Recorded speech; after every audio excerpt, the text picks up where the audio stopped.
एक सोझा जी नाम के गृहस्थ थे, उनका चरित्र है भक्तमाल जी में। वो महाभागवत थे। उनका ब्याह हुआ, पत्नी हुई, एक संतान हुई। जब संतान हुई तो उनको पत्नी को प्रसव पीड़ा में बहुत कष्ट होता है। उसका रोना चिल्लाना ये सब सुन करके जब प्रसव हो गया, बच्चा कुछ समय का हो गया, तो उनका जीवन में दोबारा मैं गर्भ धारण करने की चेष्टा नहीं करूंगा, क्योंकि बहुत कष्ट होता है और अब मैं ऐसे संसार से विरक्त भाव में भजन करना चाहता हूँ। अब नहीं।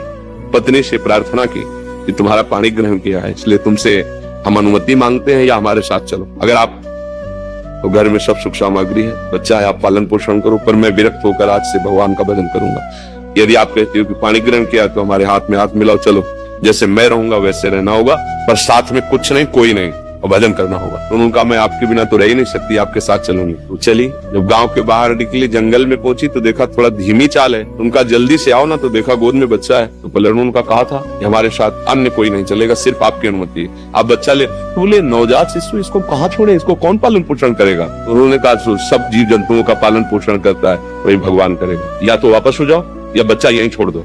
कैसे छोड़? उनका भगवान का भरोसा, छोड़िए यहीं बच्चा या वापस जाओ। वो महाभागवत थे और पत्नी अपने पति को भगवान मानती थी। छोड़ दिया बच्चा। 12 वर्ष तक भजन साधन, एकांत तीर्थों में भ्रमण। जब उन्होंने अपनी पत्नी की तरफ देखा तो उसको एकांत में बार बार क्या हुआ होगा मेरे बच्चे। तो उनका चलो आज तुम्हारे अंदर जो बार बार एक प्रश्न रहता है उसका उत्तर दिला देते हैं। अपने गाँव में आए, बाहर बैठ गए। 12 वर्ष में दाढ़ी बाल ऐसे तो कोई पहचान नहीं।